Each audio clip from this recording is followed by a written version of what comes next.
പാലക്കാട് അട്ടപ്പാടി ഇടവാനിയിൽ നിന്ന് പിടികൂടിയ കരടി ചത്തു. ഇടതുകാലിൽ പരിക്കേറ്റ കരടിയെ ചികിത്സയ്ക്കായി തൃശ്ശൂരിലേക്ക് മാറ്റിയിരുന്നു. നിഖിൽ പ്രമേഷ് വിവരങ്ങൾ നൽകും. പാലക്കാട്ട് നിന്ന് നിഖിൽ, അതിൻ്റെ കാലിൽ ഗുരുതരമായ പരിക്കുണ്ട് അന്ന് തന്നെ റിപ്പോർട്ടുകൾ വന്നിരുന്നു. അപ്പോൾ അതായിരിക്കാം ഈ കരടിയുടെ ജീവൻ എടുത്തതല്ലേ?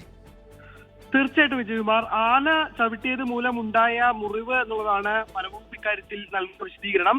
അങ്ങനെ ഉണ്ടായ ഈ പരിക്കേറ്റ നിലയിൽ കാണപ്പെട്ടതിനെ തുടർന്ന് ഒരു നിവാസികൾ നൽകിയ വിവരപ്രകാരമാണ് RRT സംഘമെത്തി ഈ കരടിയെ കൂടുവെച്ച് കെണിയിലാക്കുകയും പിന്നീട് തൃശ്ശൂരിലേക്ക് കൊണ്ടുപോവുകയും ചെയ്തത്. വിദഗ്ധ ചികിത്സ നൽകുക എന്നുള്ള ലക്ഷ്യം മുൻനിർത്തിക്കൊണ്ടായിരുന്നു തൃശ്ശൂരിലേക്ക് മാറ്റിയത്, പുത്തൂരിലേക്ക് മാറ്റിയത്. പക്ഷേ ഈ കരടിയുടെ മുറിവ് ആഴത്തിലുള്ളതായിരുന്നു എന്നുള്ളതാണ് മനസ്സിലാക്കാൻ കഴിയുന്നത്. ഒരുപാട് രക്തം വാർന്നു പോകുന്ന സാഹചര്യം ഉണ്ടായിട്ടുണ്ട്. ഇതിന്റെ പശ്ചാത്തലത്തിലാണ് ഈ കരടിക്ക് ജീവൻ നഷ്ടമായത് എന്നുള്ളതാണ് അറിയാൻ കഴിയുന്നത്.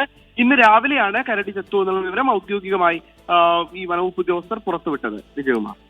യെസ്, നിഖിൽ പ്രമേഷാണ് വിവരങ്ങൾ നൽകിയത് പാലക്കാട്ട് നിന്ന്.